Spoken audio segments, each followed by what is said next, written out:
Hola, buenos noches, and good evening. This is your weekly news report. Apple is holding an event on September 9th, the company said in an invitation to the press Tuesday, where it will likely announce the iPhone 17 and new Apple Watches, among other potential new devices.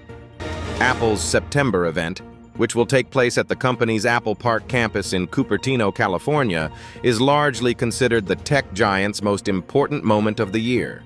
There is anticipation for a new iPhone, Apple's biggest revenue driver, but only time will tell if consumers decide it's worth shelling out for the latest model at a time when purse strings are tight.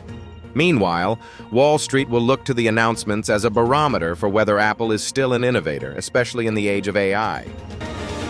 A shooter opened fire with a rifle Wednesday through the windows of a Catholic church in Minneapolis and struck some of the nearly 200 children celebrating Mass during the first week of school, killing 2 and wounding 17 people in an act of violence the police chief called absolutely incomprehensible.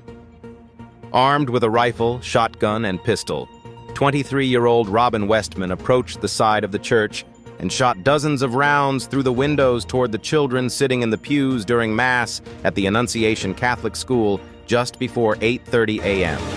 Minneapolis Police Chief Brian O'Hara said at news conferences. He said the shooter then died by suicide.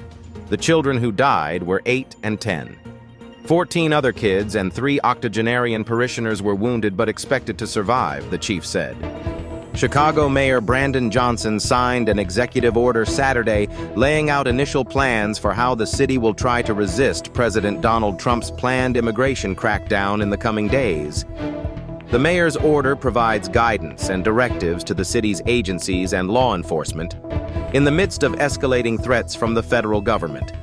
It marks the latest effort to push back on the Trump administration's attacks on Democratic-led cities. The move comes as Trump has signaled expanding his law enforcement efforts in Los Angeles and Washington, D.C. to cities across the country. Thank you for watching and have a great week. Gracias por ver y que todos tengan una gran semana.